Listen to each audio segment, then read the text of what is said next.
مجھے وسیم بھائی ایک صحابیہ بلکہ امہات المومنین میں سے ام سلمہ رضی اللہ تعالیٰ عنہ، ابھی ریسنٹلی میں سیرہ کی کلاس میں ان کا ذکر آیا ام سلمہ کا، جب ہجرت کا ٹاپک آیا.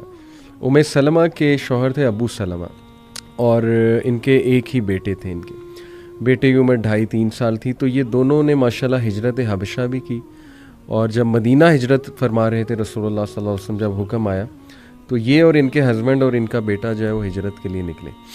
تو ہوا ایسے کہ قریش مکہ والے آ گئے اور انہوں نے کہا کہ ابو سلمہ تم تو جاؤ، تم قریشی نہیں ہو، ہمیں تم سے کوئی سروکار نہیں، لیکن یہ جو عورت ہے نا یہ قریش کی ہے، یہ اور اس کا بیٹا یہیں رہیں گے. تو انہوں نے دھمکا کے، مطلب ظاہر ہے کہ ان کے پاس وہ ویپنز وغیرہ تھے، انہوں نے دونوں کو جدا کر دیا، ہسبینڈ وائف کو. اب آپ سوچیں کہ کتنا بڑا ٹرائل تھا یہ ام سلمہ کے لیے کہ ان کا شوہر ان سے جدا ہو جاتا ہے، بیٹا ان کے پاس ہے، اور شوہر پھر ظاہر ہے ہجرت کر جاتے ہیں. اس کے بعد ان کے جو شوہر کے قبیلے والے ہیں وہ آ جاتے ہیں، اور وہ آ کے لڑتے ہیں قریش مکہ سے اور کہتے ہیں کہ جی یہ ہماری اولاد ہے، اس کو ہم لیں گے، عورت تم رکھو، عورت سے ہمیں کوئی سروکار نہیں، لیکن یہ بچہ ہماری اولاد ہے.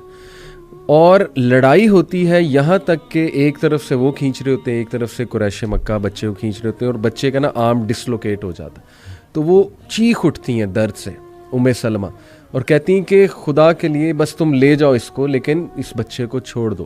یعنی ماں کا دل آپ کو پتہ ہے کیسے تڑپ اٹھتی ہیں. اور روایات میں آتا ہے وسیم بھائی کہ بچہ وہ لے جاتے ہیں، 6 ماہ ام سلمہ وادیوں میں جا جا کے روتی ہیں. 6 months یہ پورا پیریڈ بتایا کہ ڈیلی رات کو جا کے ان وادیوں میں روتی ہیں جا کے.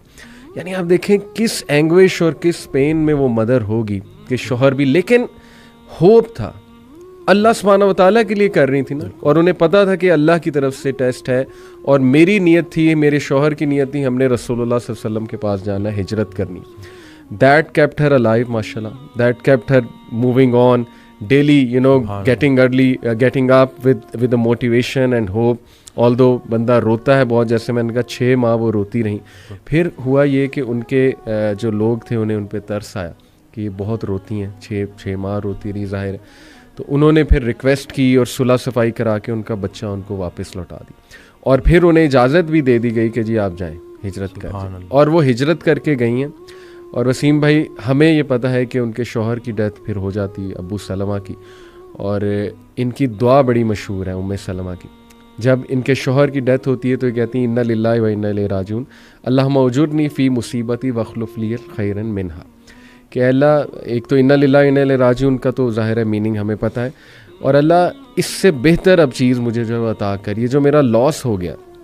تو ام سلمہ کہتی ہیں کہ مجھے لگتا تھا کہ ابو سلمہ سے اچھا ہسبینڈ مجھے نہیں مل سکتا. اوبویسلی بہت ان کا ایک گہرا تعلق تھا آپس میں. اور پھر اللہ سبحانہ و تعالیٰ نے ان کی شادی رسول اللہ صلی اللہ علیہ وسلم، یعنی it all lead to where. آپ دیکھیں کہ شی از دی امہات فرام دی امہات المومنین، جنت میں ماشاءاللہ one of the chiefs of women, عورتوں کی سردار بھی ظاہر ہے تمام امہات المومنین. تو دیکھیں ایک ٹائم پہ she was crying daily and she didn't know کہ کیا ہوگا، فیوچر کیا ہے، لیکن اللہ پہ چھوڑ دیا کہ اللہ بس اب تو سنبھال لے. اور اس کے بعد دیکھیں ویئر اٹ اینڈڈ، رسول اللہ صلی اللہ علیہ وسلم کی جگہ. سبحان اللہ. اصل میں دین جو ہے نا اس کو شوق بنانا تھا، اور زندگی ضرورت تھی. ہم نے زندگی کو شوق بنا لیا اور دین کو ضرورت. اور یہ جو شوق ہے نا اس کے اوپر جو رسول اللہ صلی اللہ علیہ وسلم نے حضرت ابوبکر صدیق رضی اللہ تعالیٰ عنہ سے پوچھا کہ گھر میں کیا چھوڑ کے آئے ہو، تو انہوں نے کہا کہ اللہ اور اللہ کے رسول کا نام ہی ان کے لیے کافی ہے. وہ ایک شعر ہے نا کہ پروانے کو چراغ ہے، بلبل کو پھول بس، صدیق کے لیے ہے خدا کا رسول بس. تو ہم اگر یہ دیکھیں نا کہ یہ جو ایثار کا جذبہ ہے، یہ جو قربانی کا جذبہ ہے جی. حضرت ایک آڈیو میں کہتے ہیں کہ جو یہ دماغ ہے نا یہ دنیا ہے، یہ کچھ حاصل کرنا چاہتا ہے. دل جو ہے نا وہ دین ہے، یہ کچھ دینا چاہتا ہے. جب تک آپ کا دل آپ کے دماغ پہ حاوی ہے، جب تک آپ کے اندر ایثار کا جذبہ ہے، دینے کا جذبہ ہے، آپ کے اوپر پریشانیاں حاوی نہیں ہو سکتی. ہم جو ہے نا یہ بس اللہ سے مانگتے رہتے ہیں، مطلب یہ نہیں کہ اللہ سے اس لیے پکار رہے ہیں کہ بھئی ہماری دنیاوی یہ جو پرابلمز ہیں.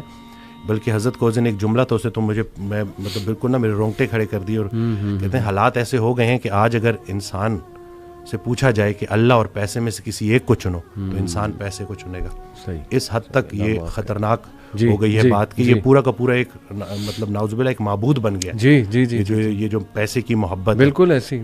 تو یہ باقی جو اللہ والے ہیں وہ ہر طرح کے خوف سے اور ہر طرح کے غم سے گزار کے ہر طرح کے خوف اور غم سے آزاد کر دیا. کیا بات. تو لیکن وہ پروسیس ہے, اس سے گزرنا ہے.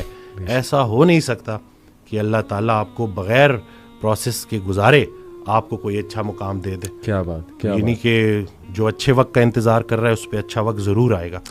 اور یہ جو آپ نے بات کی نا وسیم بھائی, یہ تو قرآن کی آیت بھی ہے الحمدللہ, الا ان اولیاء اللہ لا خوف علیہم ولا هم یحزنون, کہ بے شک اللہ کے جو ولی ہیں, اولیاء ہیں, ان پہ نہ کوئی خوف ہے نہ کوئی غم ہے. تو اولیاء کون ہیں یہ بھی اللہ نے ایک اور آیت میں ایکسپلین کیا کہ بے شک اللہ کے ولی تو وہی ہیں جو ایمان لاتے ہیں اور تقوی اختیار کرتے ہیں اللہ سبحانہ تعالیٰ کا. یعنی دے رسپیکٹ اللہ so much, they are in awe of اللہ سبحانہ تعالیٰ سو مچ کہ وہ سوال ہی نہیں پیدا ہوتا اللہ کے بارے میں نیگیٹو سوچے, کیونکہ اللہ رب العالمین کی ذات جو ہے ہی از الحکیم, دا موسٹ وائز, اور سب سے زیادہ جسٹ. الیس اللہ بأحکم الحاکمین, کیا اللہ سب سے زیادہ جسٹس کرنے والا نہیں ہے, بہترین حاکم نہیں ہے؟